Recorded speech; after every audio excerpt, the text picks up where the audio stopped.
मीनू की आदत थी कि वो हमेशा दिन में रोटी बनाती और रात में चावल, चाहे कुछ भी हो जाए।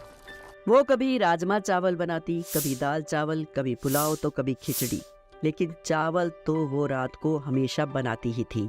कई बार मीनू की सास सरला ने उसे इसके लिए रोका भी था, लेकिन वो थी कि अपनी आदत को बिल्कुल भी बदलने को तैयार नहीं थी।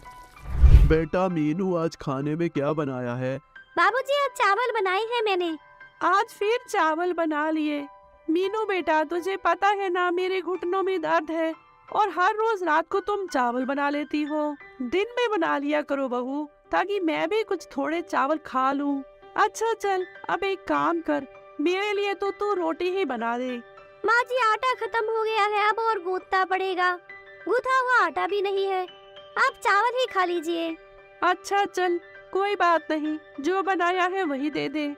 मीनू ने दाल चावल बनाए थे और वही अपने सास ससुर के आगे परोस दिए। रुको जी, मैं आपके लिए 2 रोटी का आटा गूंदकर अभी रोटी सेक देती हूँ। अरे नहीं नहीं सरला जी, जो है मैं वही खा लूंगा। अब तुम कहाँ उठोगी रोटी बनाने? वैसे भी तुम्हारे घुटनों में इतना दर्द जो है, और फिर तुम रोटी बनाने किचन में जाओगी तो बहू को बुरा लगेगा। इसलिए अब जो है मैं वही खा लूंगा। मीनू की दिन में रोटी और रात में चावल बनाने की आदत दिन पर दिन बढ़ती जा रही थी। मीनू, आज मेरी ऑफिस की छुट्टी है। एक काम करो, तुम आज कड़ी चावल बना लो। आज बहुत मन हो रहा है खाने का। ओफो, अब मैंने गोभी आलू बनाए हैं और साथ में रोटी बना दी है। देखो जी, अब मैं और कुछ नहीं बनाऊंगी। रात को मैंने राजमा चावल की तैयारी कर ली है, आप रात को चावल खा लेना। अभी आप रोटी के साथ गोभी आलू ही खा लो।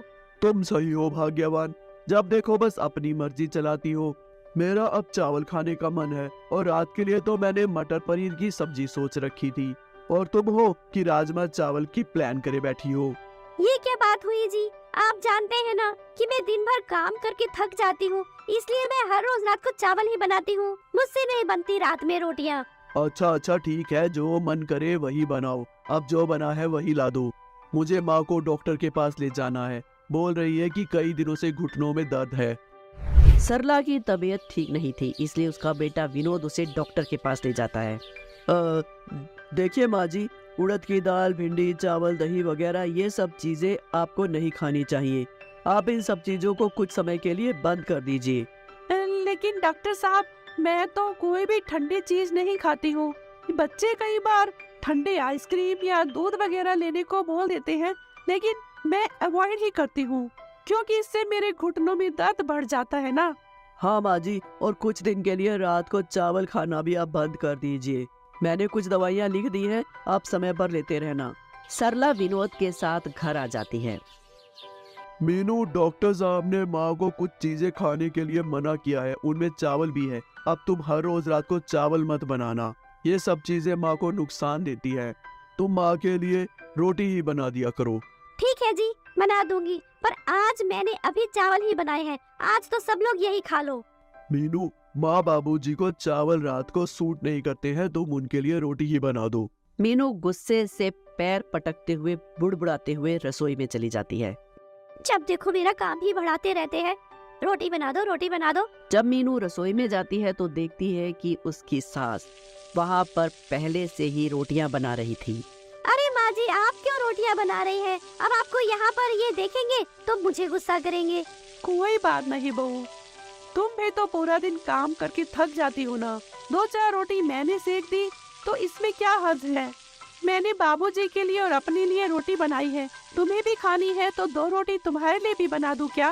नहीं नहीं, मुझे रोटी नहीं खानी। मीनू गुस्से से अपना खाना लेकर अपने कमरे में चली जाती है, लेकिन फिर भी उसने अपनी इस आदत को नहीं छोड़ा। वो दिन में जब रोटी सब्जी बनाती तो रात के लिए अपने सास ससुर के लिए रोटी तभी बनाकर रख देती और फिर रात में चावल ही बनाती। जब उसने देखा कि उसके सास ससुर रात में चावल नहीं खाते हैं तो वो उनके लिए दिन में ही रोटी बनाकर रख देती, ताकि उसे फिर से रात को रोटी ना बनानी पड़े, और बाकी सब घर के सदस्यों के लिए वो रात में चावल ही बनाती। मीनू जब रात को अपने सास ससुर के लिए खाना परोस रही थी। माँ जी, मैंने आपके लिए और बाबूजी के लिए दोपहर में ही रोटी बनाकर रख दी थी, क्योंकि आप लोग रात को चावल नहीं खाते हो ना, रोटी ही खाते हो, इसलिए मैंने सोचा कि दोपहर में ही बनाकर रख देती हूँ। अरे बहू, लेकिन वो रोटियां तो अब ठंडी हो गई होंगी। ओफो सरला जी, कोई बात नहीं, ठंडी हो गई है तो तवे पर थोड़ा गरम कर लो। अब रात में रोटियां तुम्हें और मुझे ही तो खानी है। मीनू अपने कमरे में चली जाती है। उसके सास ससुर दोपहर की रोटी ही गर्म करके खा लेते हैं। अपनी आदत की वजह से जब भी रात में वो चावल बनाती तो अपने सास ससुर की रोटी दोपहर में ही बनाकर रख देती। एक दिन मीनू अपने कमरे में ऊपर वाली अलमारी से स्टूल पर चढ़कर कुछ ढूंढ रही थी और पास में ही काम वाली झाड़ू लगा रही थी। ओफो, मैंने भी ये साड़ी कहाँ रख दी? आज मुझे इनके साथ शाम को पार्टी में जाना है और साड़ी मिल ही नहीं रही है। भाभी जी, आप जरा आराम से काम कीजिए ना, अगर टेबल सरक गया तो आप नीचे गिर जाएंगी। तभी अचानक मीनू का पैर स्टूल से नीचे चला जाता है और वो नीचे गिर जाती है। काम वाली जब तक दौड़कर उसके पास जाती है तब तक मीनू जमीन पर गिर चुकी थी। मीनू की चीख सुनकर विनोद और सरला भी वहां आ जाते हैं। विनोद मीनू को डॉक्टर के पास ले जाता है। डॉक्टर बताते हैं कि मीनू की कमर की हड्डी के पास से मांस फट गया है, जिसके कारण अब उसे कुछ दिनों के लिए फुल बेड रेस्ट पर जाना होगा। माँ, ये मीनू की दवाइयाँ हैं, आप इसे समय पर देते रहना। बेटा, क्या बताया है डॉक्टर साहब ने? कोई घबराने वाली बात तो नहीं है ना? माँ, डॉक्टर साहब कह रहे थे कि मीनू की कमर की हड्डी के पास मांस फट गया है, इसलिए अब इसे कुछ दिन तक उठना नहीं है, कोई काम नहीं करना है, बिस्तर पर रेस्ट करना है। मीनू बेटा, तू बिल्कुल फिक्र मत कर, तू अच्छे से रेस्ट कर और जल्दी से ठीक हो जा। मैं तेरे लिए अच्छी अच्छी चीजें बनाकर तुझे खिलाऊंगी। मीनू की कमर में बहुत दर्द था और इस दर्द को पूरा परिवार महसूस कर सकता था। वो सभी लोग मीनू को बहुत हिम्मत देते थे। सरला अपनी बहू मीनू की बहुत ही ज्यादा देखभाल करती है। मीनू देखती है कि उसकी सास बिल्कुल सगी माँ की तरह उसकी देखभाल कर रही है। ये सब देखकर मीनू को खुद पर बहुत ही ज्यादा पछतावा होता है, क्योंकि एक तरफ वो थी जो कि अपने सास ससुर के लिए रोटी बनाने में भी हिचकिचाती थी, कतराती थी और उन्हें दोपहर की ठंडी रोटियां ही दे देती थी खाने के लिए, क्योंकि उसे रात में सिर्फ चावल बनाना ही पसंद था। उसने अपने सास ससुर की उम्र का लिहाज भी नहीं किया। मीनू को अपनी गलती का अब एहसास हो चुका है। कुछ ही दिनों में वो ठीक हो जाती है तो अपनी गलती को सुधार लेती है।